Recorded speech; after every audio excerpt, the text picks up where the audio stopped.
তাহলে ঈমান এবং আমলের চলে এই দুইটার উপরই জান্নাতের ফয়সালা। কিন্তু আজকাল হুজুরের আবিষ্কার করছে দোয়া, এই দোয়া পড়লে জান্নাতের দরজা খুলে যাবে, আর এই দোয়া পড়লে দোজখের দরজা বন্ধ হয়ে যাবে। এক জোড়া দোয়া, তো এক জোড়া তো লাগবে না, জান্নাত খুললে দোজখ তেমনি বন্ধ থাকবে, আর যদি দোজখ খুলবে তার জন্য জান্নাত বন্ধ থাকবে।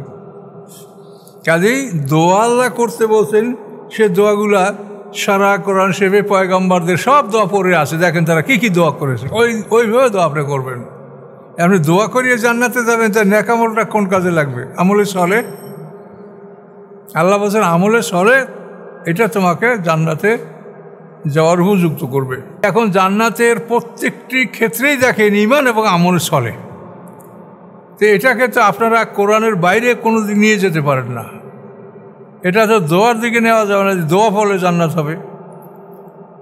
দোয়া তো আমাদের যেটা অভাব, যেটা সমস্যা, সেটা আল্লাহর কাছে আমরা বলবো। ইউনূস সাহেব মাছের পেটে ভরে দোয়া করছেন, আইয়ুব নবী অসুস্থতা, তার রোগের জন্য আল্লাহর কাছে দোয়া করছেন।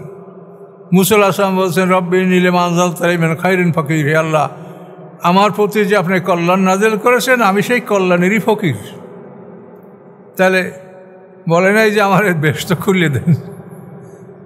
দোয়াগুলির উদ্দেশ্য হলো মানুষের উপরে যে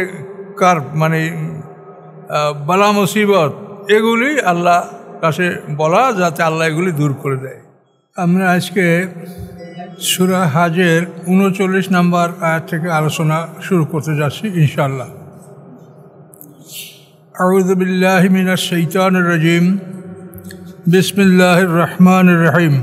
উযিনা লিল্লাযীনা ইউকাতালুনা বিআন্নাহুম যুলিমু ওয়া আন্নাল্লাহা আলা নাসরিহিম লাকাদির।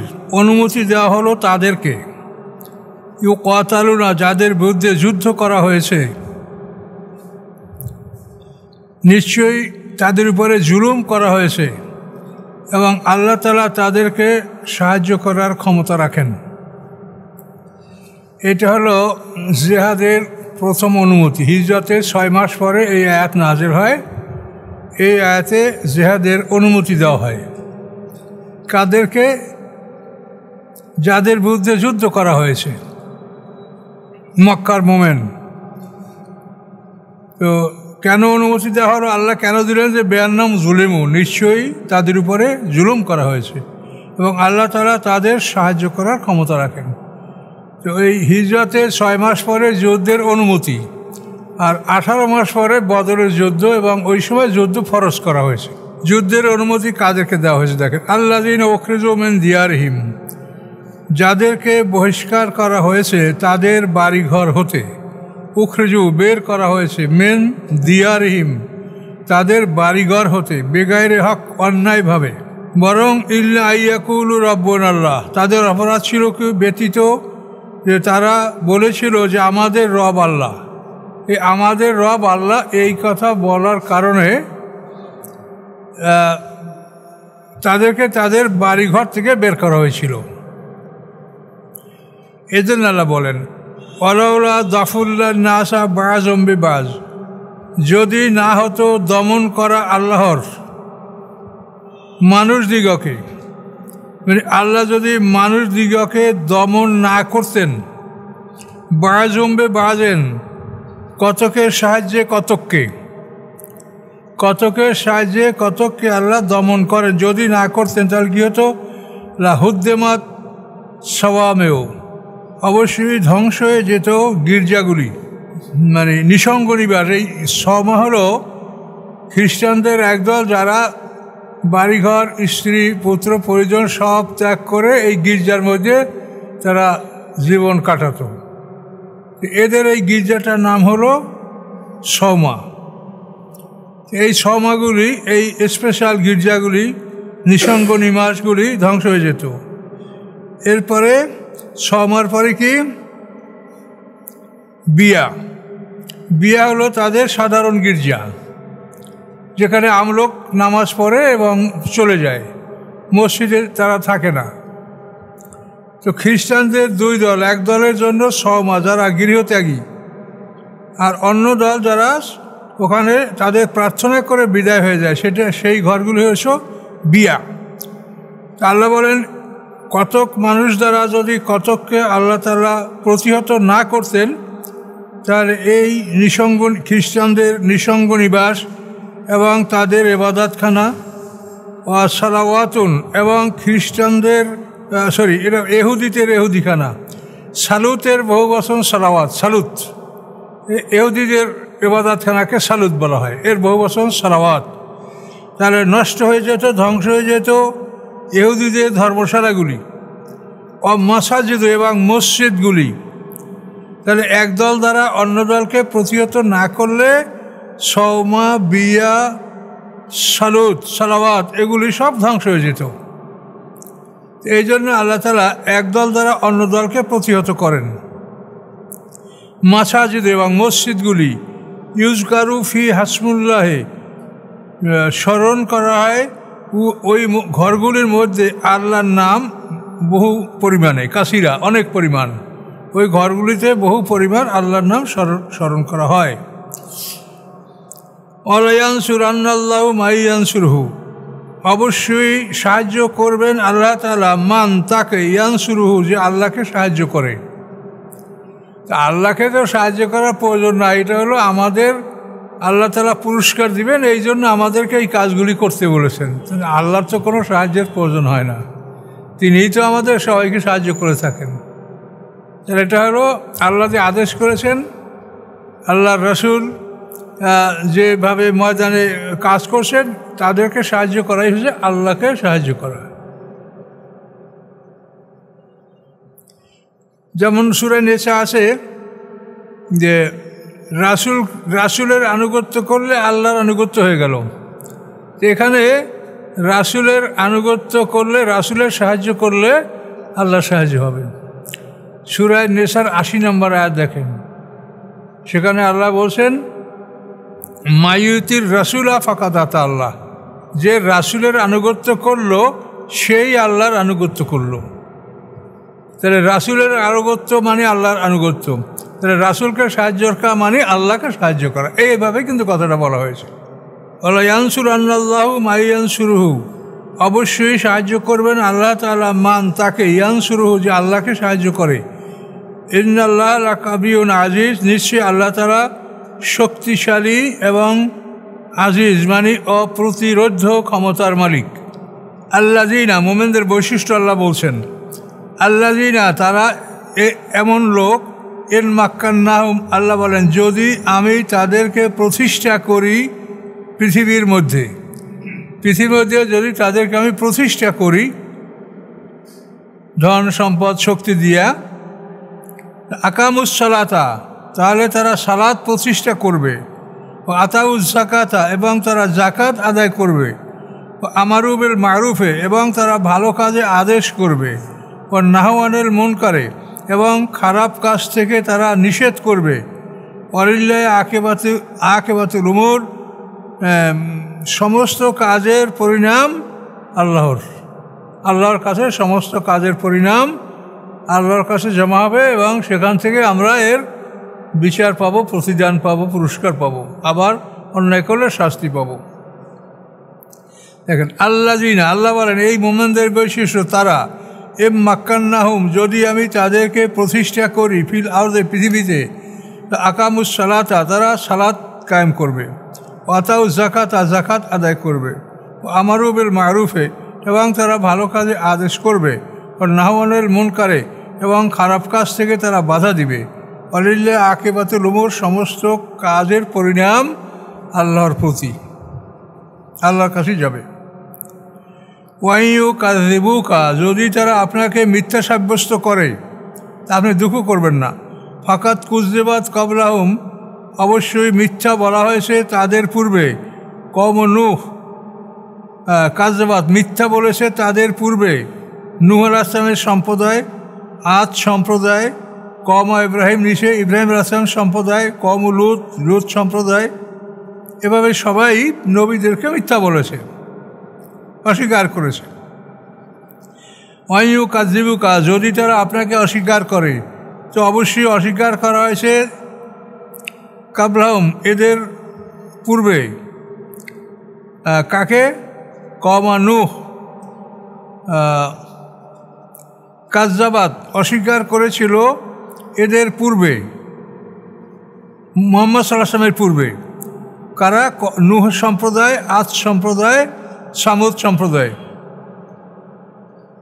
কাজ্জাবাত এটা ইশিগা মানে মারুফ, অর্থাৎ এরকম যে তারা মিথ্যা সাব্যস্ত করছে তাদের পূর্বে, এই যে মক্কাবাসী এদের পূর্বে কওম নূহ আলাইহিস সালামের সম্প্রদায়, আদ সম্প্রদায়, সামুদ সম্প্রদায়, ইব্রাহিম আলাইহিস সালামের সম্প্রদায়, লূত সম্প্রদায়, এরা নবীদেরকে মিথ্যা বলেছে, মিথ্যা সাব্যস্ত করেছে, নবীকে স্বীকৃতি দেয়নি। আরও দেখেন সামনে আসব মাদিয়ান, মাদিয়ানবাসীরা অর্থাৎ শোয়েব আলাইহিস সালামের উম্মতরা, আসহাবে মাদিয়ান, ওয়াকুজ্জাবা মুসা, এবং মিথ্যা বলা হয়েছে মুসা আলাইহিস সালামকে। আমলাই তুলেল কাফিরিন, আল্লাহ বলেন আমি ঢিল দিয়েছি কাফিরদেরকে, সুম্মা আকাশতুম, তারপর আমি তাদেরকে পাকড়াও করেছি। ফাকাইফা কানা নাকির, কিরূপ ছিল আমাকে অস্বীকার করার শাস্তি। নাকির মানে এঙ্কার, অস্বীকার করা। কিরূপ ছিল আমাকে অস্বীকার করার শাস্তি। আল্লাহ এটা বলছে যে এই জাতিগুলি প্রত্যেকটা জাতিকে আল্লাহ তাআলা ধ্বংস করেছে। নূহ আলাইহিস সালামের জাতিকে বন্যাদি ধ্বংস করছে, তারপরে আদ জাতিকে প্রচণ্ড ঝোড়ো হাওয়া 7 রাত 8 দিন তাদের উপরে ঝোড়ো হয়, আদ জাতি ধ্বংস হয়েছে। সামুদ জাতি বিকট শব্দে ধ্বংস হয়েছে। ইব্রাহিম আলাইহিস সালামের জাতি তাদেরকে মশার কামড়ে আল্লাহ ধ্বংস করেছে। লূত সম্প্রদায়কে উল্টিয়ে ফেলেছে, পাথরের বৃষ্টি হয়েছে। এভাবে মাদিয়ানবাসীদেরকে মেঘের আড়ালে অগ্নিবৃষ্টি হয়েছিল।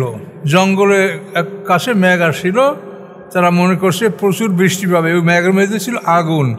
সেই আগুন অগ্নিবৃষ্টিতে মাদিয়ানবাসী পুরে সরকার হয়ে গেছিল, মাদিয়ানবাসী। এবং মুসা আলাইহিস সালামকে মিথ্যা বলা হয়েছে, ফিরআউন সম্প্রদায় লোহিত সাগরে ডুবে মারা গেছে। তা আল্লাহ বলেন আমি সকল কাফেরদেরকে ঢিল দিয়েছি, পরে আমি তাদেরকে পাকড়াও করেছি। কাজে আমাকে অস্বীকার করার পরিণামটা কি হয়েছিল দেখো। কাইজেমেন কারিয়াতেন আহলাকনাহা, কত জনপদ, কাইজেন কত মেন কারিয়াতেন জনপদ, আহলাকনাহা আমি উহা ধ্বংস করেছি। ওহিয়া জলেমাতুন, তারা ছিল অত্যাচারী।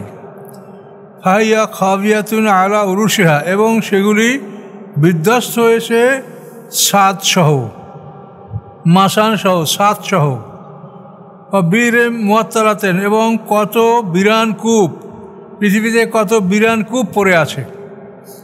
কাসেব মসজিদ, এবং কত মসজিদ মানে যে মজবুত অট্টালিকা, কাসেন মানে অট্টালিকা প্রসাদ, আর মসজিদ মানে দৃঢ় মজবুত শক্তিশালী।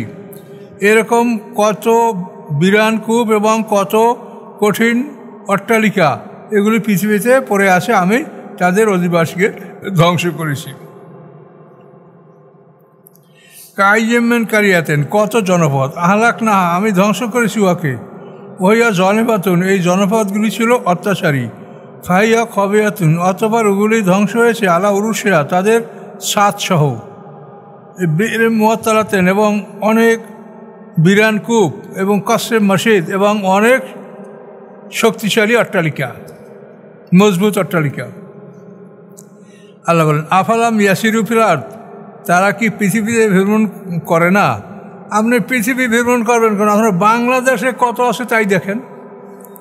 এই দীঘাপতি জমিদার বাড়ি, পুঠিয়া জমিদার বাড়ি, এরকম কত শত জমিদার বাড়ি বাংলাদেশে পড়ে আছে, বিল্ডিং তো দেখতে পাচ্ছেন।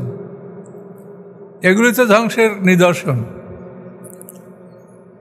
এদেশে তো সব এই জমি জমা তো হিন্দুদেরই ছিল, হিন্দু জমিদারদের দিনই ছিল। এগুলি আল্লাহ কীভাবে তাদেরকে নিপাত করেছে, এখন সব মুসলমানদের দখলে চলে আসছে জমি জমা। এবং এগুলো তো বর্তমানে যারা পৃথিবীতে আছে, কেউ ন্যায়ভাবে কেউ অন্যায়ভাবে এগুলো ভোগ দখল করছে। আল্লাহ বলেন আফালাম ইয়াসিরু ফিল আরদি, তারা কি পৃথিবী ভ্রমণ করে না? ফাতাকুন আলম কুলুন ইয়াকুলুনা বিহা, যদি থাকতো তাদের জন্য অন্তর, ইয়াকিলুনা বিহা, যে অন্তর দ্বারা এগুলো তারা বুঝতে পারবে। আজানুন, অথবা যদি থাকতো তাদের জন্য কান, শ্রবণ শক্তি, ইয়াসমাউনা বিহা, যার দ্বারা তারা এই কথাগুলি শুনতে পারত। আল্লাহ বলেন ফাইনাল্লাহ তামাল আফসার, এই লোকগুলি চোখের অন্ধ নয়, চোখ আছে। ফাইনাল্লাহ তামাল আফসার, এই লোকগুলি চোখের অন্ধ নয়, ওলাকেন বরং তামাল কুলুব, হৃদয়ের অন্ধ। হৃদয়ের অন্ধ আল্লাহ তিফিস সুদূর, যেই হৃদয় বক্ষস্থলে অবস্থান করে। এখন এই কলব মাথায়, এই নিয়ে কত বক্তারা, কত কথা, কত ডাক্তারদের রেফারেন্স, কিন্তু আল্লাহ কোরআনে যেটা স্পষ্ট বলেছে সেটার ব্যাপারে আমরা বুঝি কি না বুঝি সেটার ব্যাপারে মন্তব্য করা কোনো রকম ঠিক হবে না। আর এটা অবশ্যই বাস্তব। কলবে প্রত্যেকটা জিনিস যখনই আমি হাত দিছি, এটা প্রথমে আমার ব্রেইনে যাবে, সেখান থেকে কলবে যাবে, এবার কলব থেকে ভালো মন্দ আমি এটা বুঝতে পারবো। ব্রেইনের ফাংশন আগে, কলবের ফাংশন তারপরে। ব্রেইন ছাড়া কিছু হবে না। ব্রেইন নষ্ট হয়ে গেলে কোনো অনুভূতি আর থাকবে না মানুষের মধ্যে। এখন যে সমস্ত আলেমরা ওয়াজ করে হাসরের ময়দানে সূর্যের তাপে মগজ গলিয়ে যাবে, তো মগজ গলিয়ে গেলে তো সে মাথা নষ্টই হয়ে গেল। তাহলে যদি মগজই গলিয়ে যায় তাহলে মারলে পিটাইলে সে কিছু বুঝবে? তাহলে এই হাদিসটা কীরকম হলো বলেন? এই তো হাদিস নিয়েই খালি আপনারা আমাদের সাথে তর্ক। এটা আমরা কি করব বলো? এটা সত্য জিনিস। একটা মানুষ যদি ব্রেনটা নষ্ট হয়ে যায় তাহলে আপনি তারপর পিটান, কাটেন, ভাগ করেন, কিছু বুঝবে? তাহলে মাথা মগজ গলিয়ে যাবে, এটা তো কোরআনে তো নাই, তো হাদিস, কিন্তু এটা তো মিলছে না। তো এই জন্য কোরআনের সাথে মিলিয়ে আপনি গবেষণা করলে তখন দেখবেন ম্যাক্সিমাম হাদিসই বাদ যাবে। কোনো উপায় নেই, আপনি কোনো যুক্তি দিয়ে এটা বোঝাতে পারবেন না।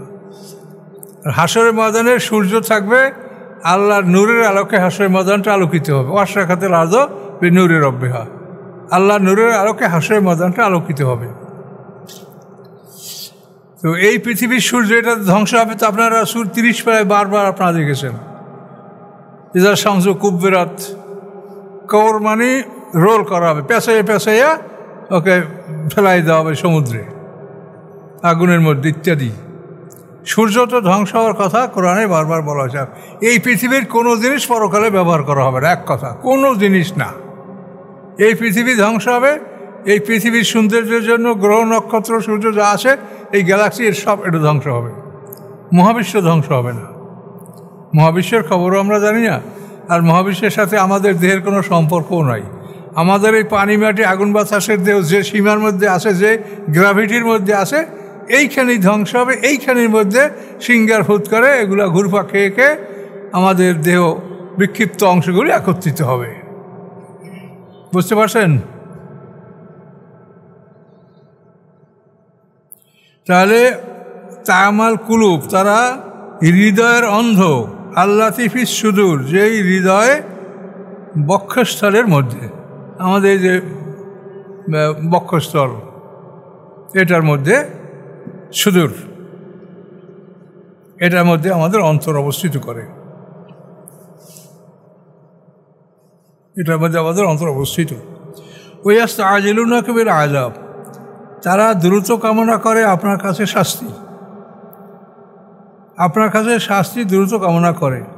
ওয়ালা ইউখলিফাল্লাহু ওয়াদাহু, খেলাফ করবেন না আল্লাহ তাআলা তার প্রতিশ্রুতি, ভঙ্গ করবেন না আল্লাহ তাআলা তার প্রতিশ্রুতি। কাজেই আপনার কাছে যে শাস্তি চায় ওটা নির্ধারিত সময় আসবে। আল্লাহ তাআলা যে সময় নির্ধারণ করেছেন এই সময়টা তিনি পাল্টাবেন না, এই হলো ব্যাপার। দ্রুত কামনা করে আপনার কাছে শাস্তি।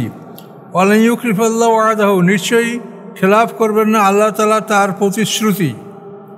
তিনি যে সময় নির্ধারণ করেছেন এই সময়টা তিনি আর পাল্টাবেন না। ওয়াইন্না ইয়াওমান, নিশ্চয়ই একটা দিন, ইনদা রাব্বিকা, আপনার রবের নিকট, কা আলফে সানাতে মিম্মা তাউদ্দুন, 1000 বছরের সমান যেভাবে তোমরা গণনা করো। আল্লাহর কাছে, অর্থাৎ আমাদের এই ফেরেশতারা জমিন থেকে যখনই আল্লাহর আরশের সীমানার মধ্যে ঢোকে তখনই 1000 বছর সমান দিনের মধ্যে তার ঢুকে যায়। আর ওই সীমানা পার হইলে আবার আমাকে 24 ঘন্টা দিবরাত্রি।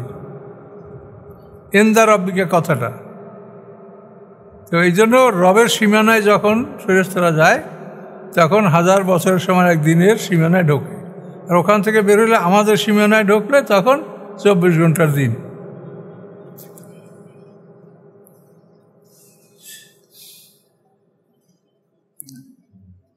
ওয়া কাইজিমেন কারিয়াতেন আমলাইতুলাহা, কত জনপদ আমি ঢিল দিয়েছি ওই জনপদকে। ওইয়া জলেমাতুন, এই জনপদগুলি ছিল জালেম, এই জনপদের অধিবাসীরা জালেম ছিল। সুম্মা আকাশ দোয়া, তারপর আমি তাদেরকে পাকড়াও করেছি। ওয়াইলাইয়াল মাসির, আর আমার কাছেই সকলের প্রত্যাবর্তন। বহু জনপদকে আল্লাহ ঢিল দিয়েছেন, সময় দিয়েছেন। কাইজিমেন কারিয়াতেন, বহু জনপদ আমলাইতুল্লাহ, আমি ঢিল দিয়েছি ওই জনপদের অধিবাসীদেরকে। ওহিয়া জলেমাতুন, তার অধিবাসীরা জালেম ছিল। সুম্মা আকাশ দোয়া, অতঃপর আমি তাদেরকে পাকড়াও করেছি, আমার নিকটই তাদের প্রত্যাবর্তন। কি দূরে করলো নাকি? ইয়া আইয়ুহান্নাসু ইন্নামা আনা লাকুম নাযিরুম মুবিন। আল্লাহ রসুল বলছেন, হে মানব সকল, নিশ্চয়ই আমি তোমাদের জন্য স্পষ্ট ভয় প্রদর্শনকারী। তোমাদের সামনে জাহান্নাম আছে, দোজখ আছে, আমি তোমাদের জন্য আমি ভয় প্রদর্শনকারী।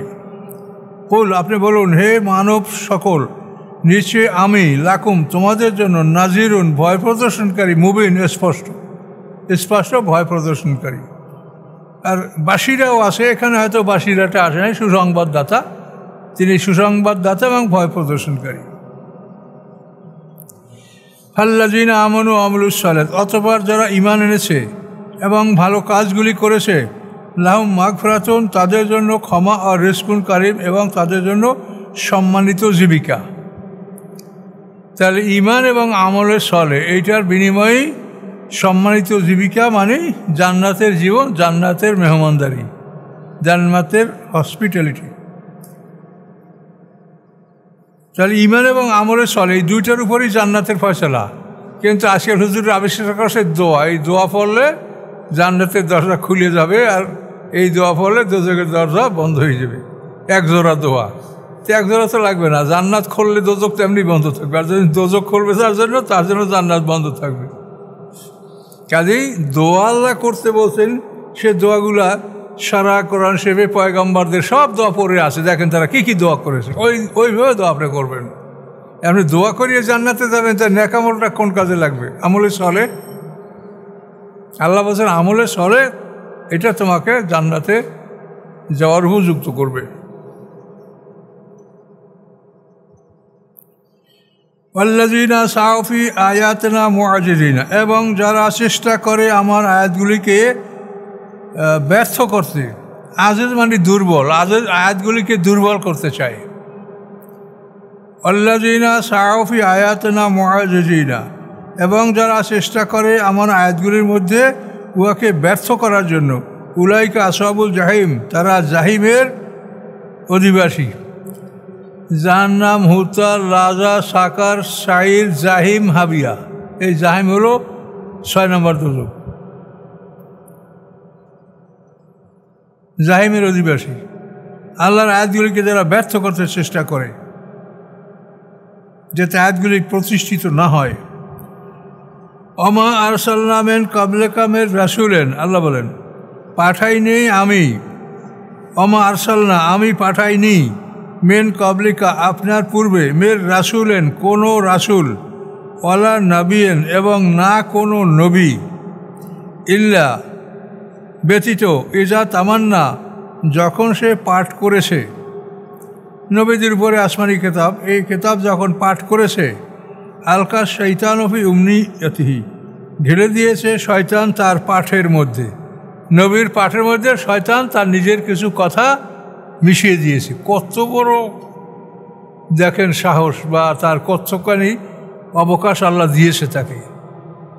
হ্যাঁ, আলকা শয়তান ফি উমনিয়তিহি, ঢেলে দিচ্ছে শয়তান তার পাঠের মধ্যে, তার পাঠের মধ্যে কিছু কথা শয়তান মিলিয়ে দিচ্ছে। ফায়ুনসিকুল্লাহ, আল্লাহ রহিত করে দেন। নাসাকা মানে রহিত করা, ফায়ুনসিকুল্লাহ আল্লাহ রহিত করে দেন। মা ইউলকি শয়তান, যা শয়তান ঢেলে দিয়েছে, এটা রহিত করে।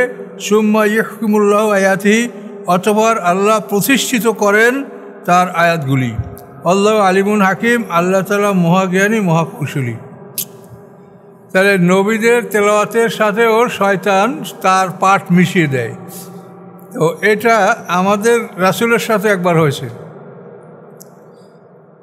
রাসূল সাল্লাল্লাহু আলাইহি ওয়াসাল্লাম এটা মক্কার জীবনে সূরা নাজম পাঠ করেছে, অন্নাজমি ইযা হাওয়া মা দাল্লা সাহিবুকুম, এই সূরাটা পাঠ করার পরে যখন সূরাটা শেষ করেছেন,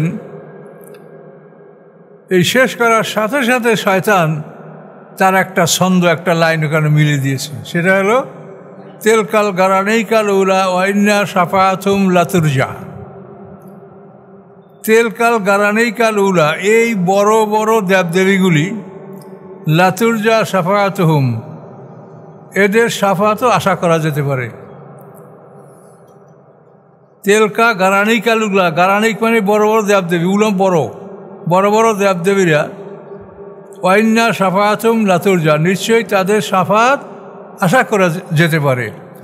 এইটা আল্লাহ রসুল সূরা নাম তেলাওয়াত করছেন, করার পরে এই আয়াত শয়তানে পাঠ করছে, তা তো কেউ বোঝে নাই।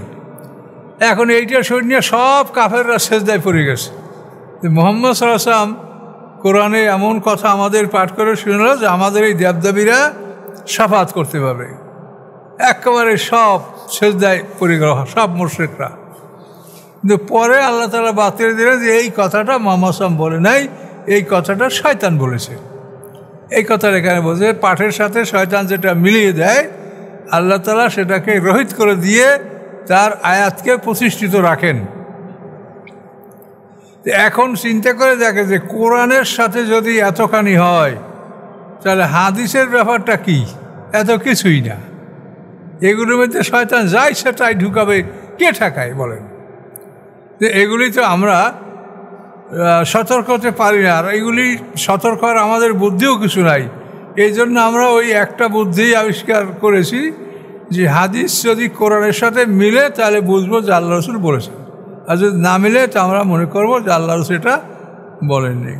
যেহেতু কোরআনে সূরা হাক্কার মধ্যে আল্লাহ কি বলেছেন যে মুহাম্মদ সাল্লাল্লাহু আলাইহি ওয়াসাল্লাম কোনো কথা বানাইয়া বললে আমি তার ডান হাত ধরে আমি তার হৃৎপিণ্ডের রগগুলি কেটে দিতাম, তোমরা কেউ তাকে রক্ষা করতে পারতে না। তা ডাইন হাত ধরা মানে কি? তার শক্তিকে রহিত করে, শক্তি তো ডান হাতে। আল্লাহ তাকাব্বালা আলাইনা বা'দাল আকাবিলা লাখাযনা মিনহু বিল ইয়ামিন সুম্মা লা কাতানা মিনহুল ওয়াতিন ফামা মিনকুম মিন আহাদিন আনহু হাজিজিন, এর কোরআন আয়াত।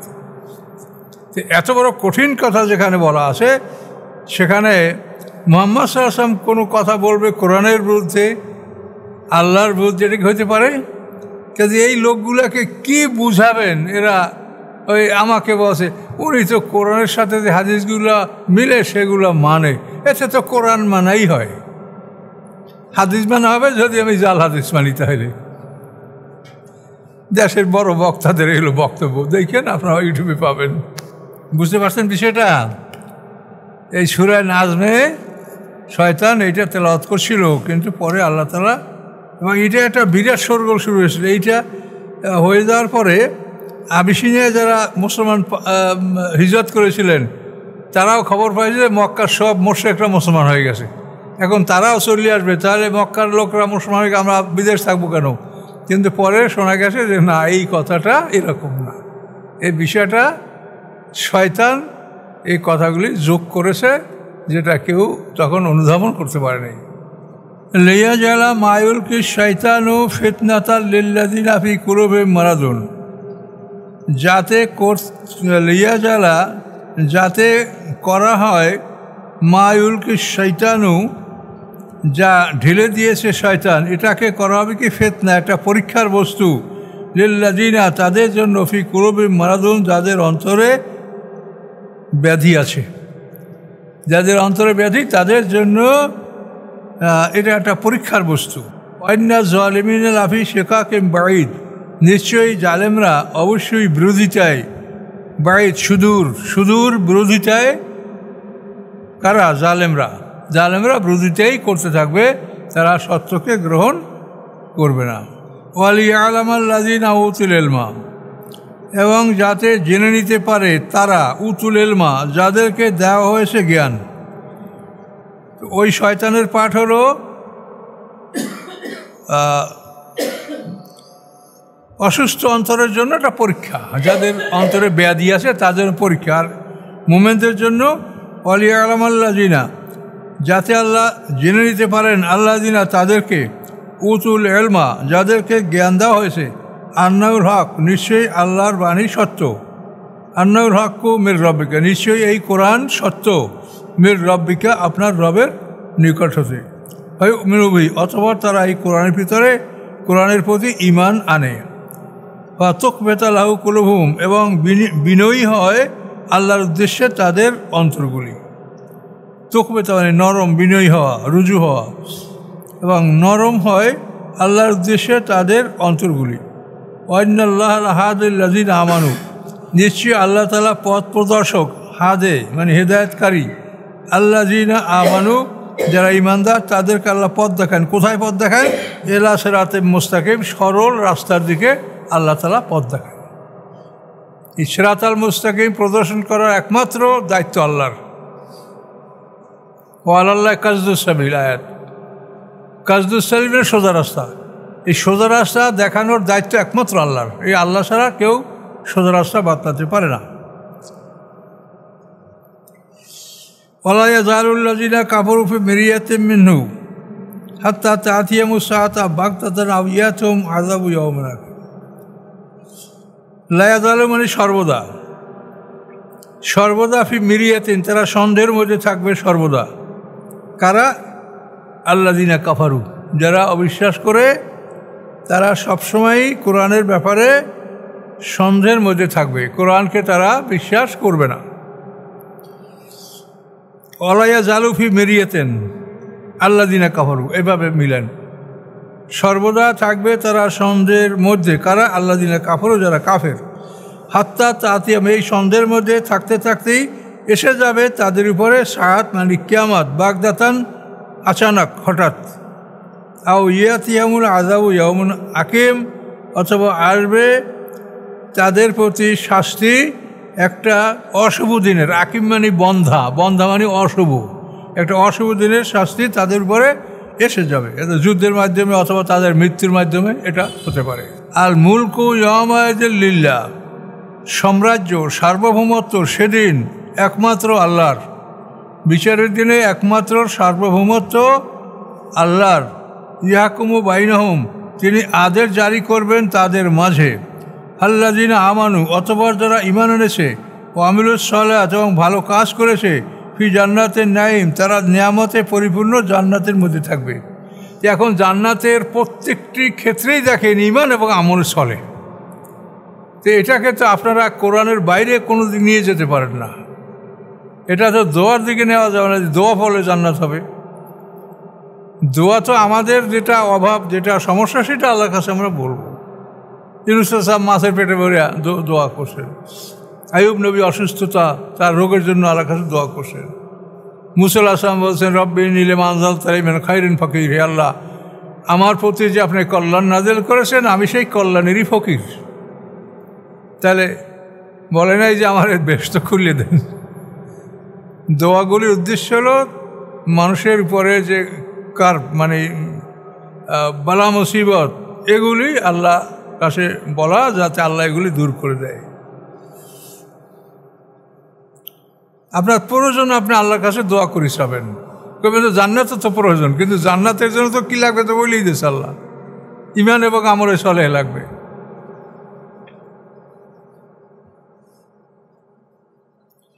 এই দেখেন আল মুলকু ইয়াওমাইযিন লিল্লাহি সেদিন সমস্ত মুলক মানে রাজত্ব ক্ষমতা একমাত্র আল্লাহর।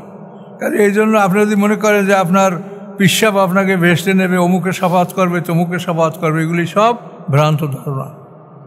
একমাত্র আল্লাহর সমস্ত ক্ষমতা। সাফাত আছে সেটা আল্লাহ যাকে অনুমতি দেবেন, যার জন্য অনুমতি দেবেন। এর বাইরে ইচ্ছাকৃতভাবে কেউ সাফাত করতে পারবে না। আর পিসাবদের এখন দেখেন যে সমাজে যারা আছে এদের কথাবার্তা শুনলে এরা মুসলমান বললে তো প্রমাণ হয় না। কোরআন সম্পর্কে কি বলেছে এই পীরেরা দেখেছেন, শুনেছেন? দেখে শুনে দেখেন কি কয়, অত্যন্ত মারাত্মক কথা। আল্লাযিনা কাফারু ওয়া কাযযাবু বিআয়াতিনা ফাউলাইকা লাহুম আযাবুম মুহিন যারা অবিশ্বাস করে, ও কাযযাবু বিআয়াতিনা এবং আমার আয়াতগুলিকে মিথ্যা প্রতিপন্ন করে বা আয়াতগুলিকে অস্বীকার করে, ফাউলাইকা লাহুম আযাবুম মুহিন, তাদের জন্য রয়েছে অপমানজনক শাস্তি। তাহলে আল্লাহর আয়াতগুলো অস্বীকার করে, আল্লাহর আয়াতগুলোকে মিথ্যা প্রতিপন্ন করে, তাদের জন্য রয়েছে অপমানজনক শাস্তি। কাজে আমরা আল্লাহর আয়াত যে কতখানি মানি সেটা কোরআন থেকে তুলনা করে দেখবেন যে আমরা আল্লাহর আয়াতের বহু বিধান আমরা মানি না। আমরা আল্লাহর খেলাফ, আল্লাহর আদেশের বাইরে আমরা অনেক কাজ করছি। তো এগুলি সম্পর্কে আমাদেরকে সতর্ক হতে হবে। যেমন আমাদের সবসময় একটা ভুল হয়, সেটা হলো গীবত, পরনিন্দা, ব্যাকবাইটিং। এইটার অপরাধ কোরআনে কি বলছে? আইহুব্বু হাদুকুম আইয়াকুলু লাহমা আখিহি মাইতান ফাকারিহতুমুহু, তোমরা তোমার মরা ভাইয়ের গোশত খাওয়া কি পছন্দ করো? আল্লাহ বলেন না, পছন্দ করো না, খারাপ মনে করো। এই মরা ভাইয়ের গোশত যদি খাও অপছন্দ করো, তাহলে তোমরা গীবত করো। গীবত মানে মরা ভাইয়ের গোশত। আর গীবত মানে কি? আপনি চর্চা, একটা মানুষের পিছনে তার সমালোচনা করলেন, এইটাল গীবত। তাকে সামনে বলেন, বুঝিয়ে বলেন, এটা গীবত না। আপনি তার পিছনে চর্চা করলে এটার নাম গীবত। তা আমরা তো কথাবার্তা বলা শুরু করলে মুহূর্তের মধ্যে আমাদের কথাটা গীবতের মধ্যে শয়তানে লাইনটা দিয়ে দেয়। আপনি লাইন আসছে আপনি কাইটা শয়তানের গীবত, অমুকেই তমুকেই সমুকেই, কিন্তু এটা তো আপনাকে বলতে বলে নাই। আপনি পারলে তাকে হেদায়েতের কথা বলেন।